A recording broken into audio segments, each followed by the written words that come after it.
1장 23절 말씀입니다.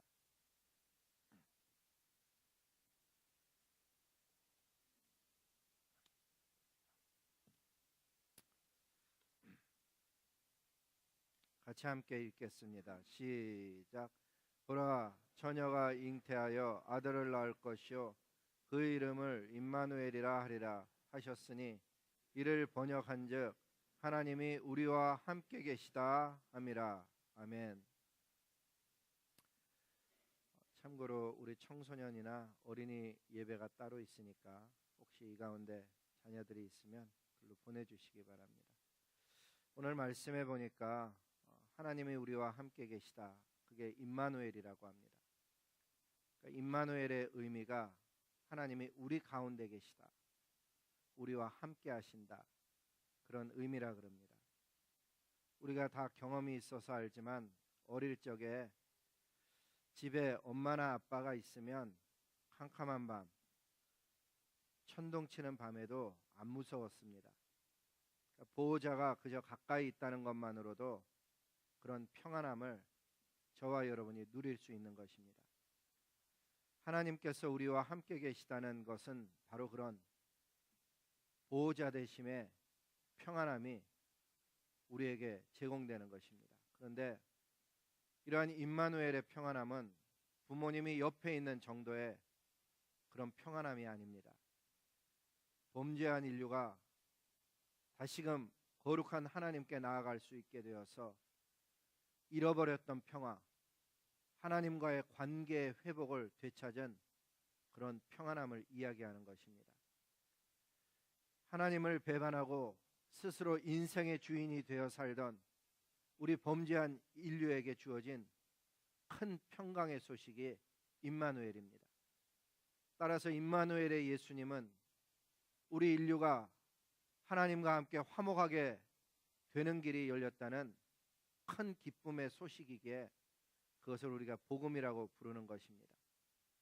임마누엘, 그 의미는 무엇보다도 나 같은 죄인을 찾아오신 하나님께서 인류의 죄를 사하시고 우리 인류와 함께 거하시겠다고 하시는 관계 회복의 선언인 것입니다. 근데 잘 보면 어떤 분들은 이 예수 그리스도의 십자가 사건을 사랑으로 그렇게 자꾸 표현합니다. 맞습니다. 사랑도 맞습니다.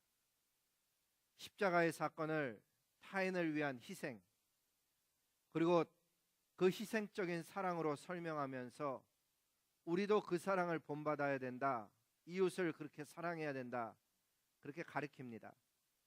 그러면 성도님들이 아멘 하죠. 근데 성경이 가르치는 이 십자가의 사건은 희생적인 사랑이라는 관점보다는 구약에서부터 계속 이야기하는 것이 회개와 구속, 속죄함으로 인한 하나님과의 관계 회복이 핵심인 것입니다. 이 십자가의 사건을 희생적인 사랑으로 보느냐 혹은 하나님과의 관계 회복으로 보느냐 하는 것은 조그만 차이 같지만은 사실은 본질적인 가치, 적용하는 데 있어서 큰 차이를 가져오는 것입니다.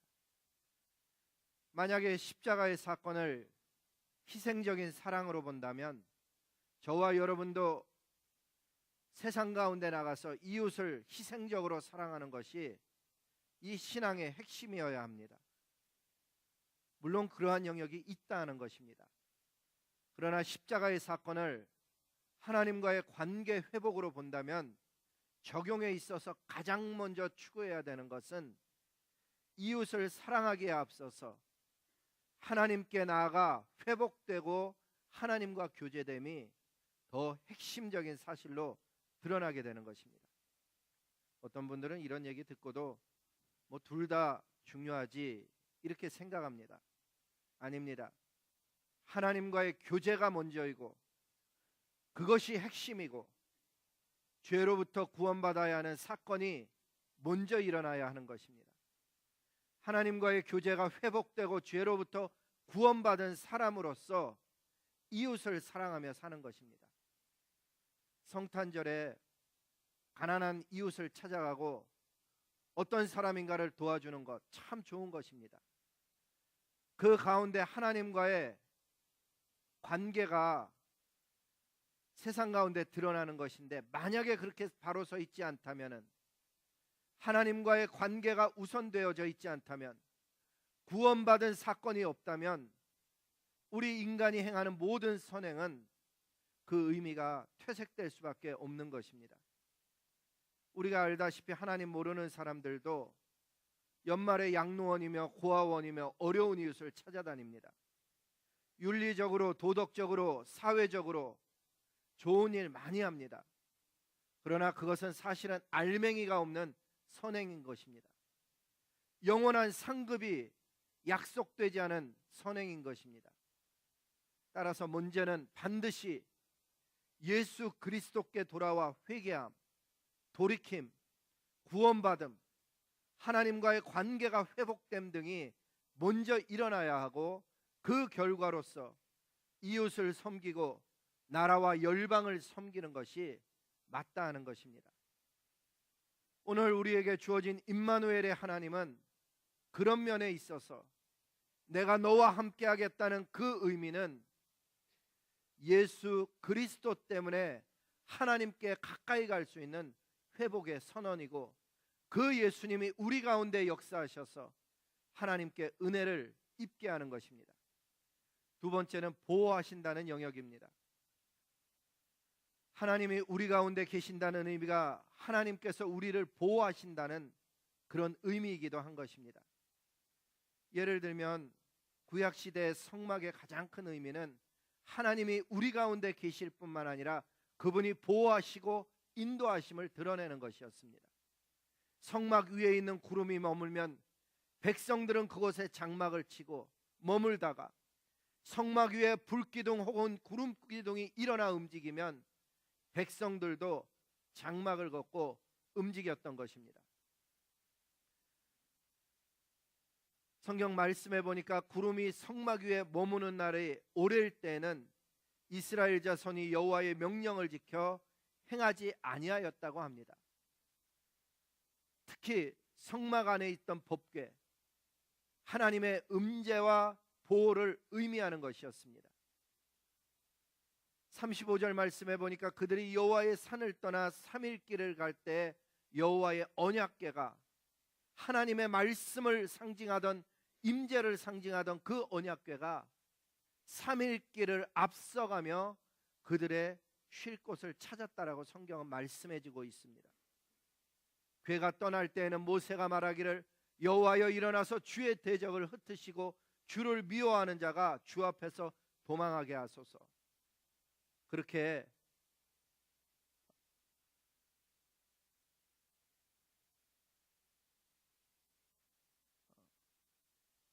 하나님의 말씀을 먼저 선포하고서는 쫓아갔습니다. 즉 하나님이 우리와 함께 계심으로 말미암아서 불가능이 가능함으로 바뀌었습니다. 만나와 메추라기가 주어질 뿐만 아니라 반석에서 물이 나는 것이 경험되어졌습니다. 오늘날 임마누엘의 하나님은 저와 여러분에게 무슨 의미를 주는가? 예수님께서 내 안에 계시고 우리 공동체 안에 그분이 주인으로 계심으로 인해서 저와 여러분의 삶이 보호를 받을 뿐만 아니라 인도함을 받고, 살아가다가 불가능한 일을 만나거든 반석에서 물나게 하시는 하나님, 생수를 우리에게 공급하시는 그 하나님의 능력과 역사가 오늘날에도 여전히 우리 가운데 있다는 것을 가르쳐주는 것입니다. 우리의 삶 속에서 예수 그리스도의 십자가의 사건 때문에 죄가 떠나가고 저주가 떠나갈 뿐만 아니라 하나님의 은혜와 능력을 덧입을 수 있는 그런 생명의 삶이 저와 여러분에게 주어진 것입니다. 하나님과의 관계가 회복되어질 뿐만 아니라 죄인 되었던 저와 여러분이 감히 거룩하신 하나님 앞에 나아가 예배자가 될 수도 있고, 하나님을 섬기는 봉사자가 되는 하나님의 자녀된 이 놀라운 사건이 오늘 저와 여러분에게 주어진 임마누엘의 사건인 것입니다. 어린 양으로 이 땅에 오셔서 저와 여러분의 죄를 대신 짊어지시고 십자가 위에서 피 흘려 죽으심으로 말미암아 우리가 회복될 뿐만 아니라 다시 사신 임마누엘의 예수님으로 인해서 이제는 저와 여러분이 지극히 높으시고 거룩하신 하나님 앞에 감히 나아가서 예배를 드리고 그분의 이름을 부르며 기도할 수 있게 된 것입니다. 히브리서는 그래서 이런 이야기를 합니다. 형제들아, 그러므로 우리가 예수의 피를 힘입어서 하나님의 거룩한 성소에 들어갈 담력을 얻었다고 하는 것입니다. 예전에는 그 성소에 들어갈 때 죄 있는 자는 죽임을 당했는데 오늘날의 예수 그리스도의 피 때문에 저와 여러분이 죽임당하는 것이 아니고 들어가 생명을 얻는, 관계가 회복되는, 그분의 보호하심을 있는 그런 새로운 관계가 임마누엘의 예수님 때문에 일어난 것입니다. 마지막 영역은 그 임마누엘의 하나님은 우리에게 어떤 의미를 주는가 하면, 하나님이 함께 계실 때 이스라엘은 안전함을 누렸고 풍요를 누렸습니다. 즉 하나님이 함께 있음으로 말미암아 하나님께서 제공하시는 보호와 필요, 우리의 필요를 무한정으로 공급받았던 것을 볼 수가 있습니다. 의외로 시편 105편에는 광야 생활에 관한 게 나옵니다. 거기는 시만 나오는 것이 아니고 광야 생활에 대한 기록이 나오는데 이런 말씀이 있습니다. 그의 백성이 즐겁게 나오게 하시며 그의 택한 자는 노래하며 나오게 하시고 여러 나라의 땅을 그들에게 주시며 민족이 수고한 것을 소유로 가지게 하셨으니 이는 그들이 그의 율례를 지키고 그의 율법을 따르게 하심이로다. 할렐루야. 여러분, 말씀을 잘 보면은 왜 하나님께서 그들에게 즐거움을 주시고 노래를 주시고 다른 민족이 수고한 것을 소유로 갖게 하시냐, 다른 말로 하면 복을 주시냐, 그 질문을 하면서 이는 그들이 율례를 지키고 율법을 지키며 따르게 하시기 위함이라, 그렇게 성경은 가르쳐 줍니다. 이 말씀을 읽으며 하나님의 백성들의 즐거운 모습을 상상해 봅니다. 여러분, 정말 우리가 2014년 1월 첫 새벽 예배 때 질문한 것처럼 여러분 정말 예수님 만나서 행복해지셨습니까? 생명을 얻어서 삶이 변화받았습니까? 다른 표현으로 한다면 여러분 정말 하나님 앞에 나오는 즐거움을 경험하고 있습니까? 이 새벽에 나오는 분마다, 성탄을 주님 앞에 축하하러 나온 사람들마다 그 즐거움을 실제적으로 누릴 수 있기를 주님의 이름으로 축복하는 것입니다. 하나님께서 택한 백성들이 노래하며 나온다고 합니다. 그뿐만 아니라 하나님께서 여러 나라의 땅들을 주신다고 합니다. 이 장면에서 에콰도르의 선교가 생각나고 또 아카소의 백성들, 또 그분들과 함께 지난 5년 동안 교회를 개척하고 예배를 드렸을 뿐만 아니라 그분들과 함께 아마존의 지역에 들어가서 함께 선교할 생각을 하니까 얼마나 감사하고 얼마나 익사이딩한지 모릅니다. 여러분, 이제 우리가 성탄절을 맞이하면서 한 해를 보내게 되고 또 새로운 한 해를 맞이할 시간이 되는데, 이러한 때에 임마누엘의 하나님 때문에 그분이 공급하시고 보호하시고 열방의 땅까지도 허락하시는 그 하나님과 함께 새로운 한 해를 설계하는 힘, 그리고 우리 가운데 삶에 있는 어둠의 영역들을 물러내는 그런 하나님이 주시는 소망과 능력들이 우리들 삶 속에 드러나기를 주님의 이름으로 축복하는 것입니다. 이 성탄의 아침에 동정녀 마리아의 몸에서 나신 하나님의 아들 예수 그리스도, 그분의 십자가의 구속하심으로 말미암아 누리게 된 하나님의 자녀된 풍성한 삶, 죽은 자를 다시 살리시는 하나님의 능력이 저와 여러분 가운데 있어서 우리에게 그것이 능력이 부어짐으로 말미암아 이 시대를 하나님께로 되돌려드리는 하나님의 군사로 살아가게 하시는 이 놀라운 특권들, 다시 오실 예수님을 기다리게 하실 뿐만 아니라 거룩하게 사는 하늘의 백성들로 삼아주신 이 모두가 임마누엘의 예수님, 그분이 이 땅에 오심으로 일어난 사건이니 오늘 그 예수님을 기뻐하며 찬양하며 의지하며 감사하며 이 은혜와 축복을 누릴 뿐만 아니라 나누는 그런 성탄의 아침이 되고 그런 평생의 삶이 되기를 주님의 이름으로 축복하는 것입니다. 예수님 때문에 살게 된 우리의 삶, 그것 때문에 예수님을 찬양하는, 날마다 감사하는, 그분의 사명을 지고 땅끝까지 가는 저와 여러분 모두가 되기를 주님의 이름으로 축복합니다. 기도하시겠습니다.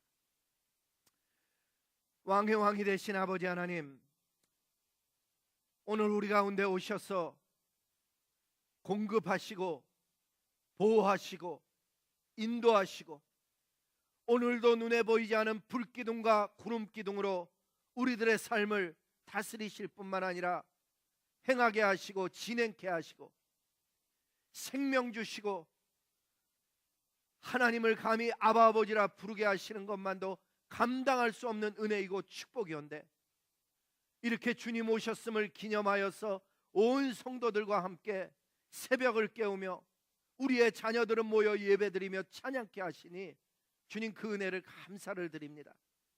왕으로 오신 아버지 하나님, 우리들의 삶을 다스리실 뿐만 아니라 참으로 우리들의 삶을 통하여 영광을 받으시기를 소원하오니, 우리의 삶이 이 교회가 교회 안에서뿐만 아니라 세상 가운데 나가서 하나님의 영광을 선포하며 하나님의 위대하심을 드러내는 하늘의 백성들, 하나님의 교회 될 수 있도록 주님 축복하여 주시옵소서.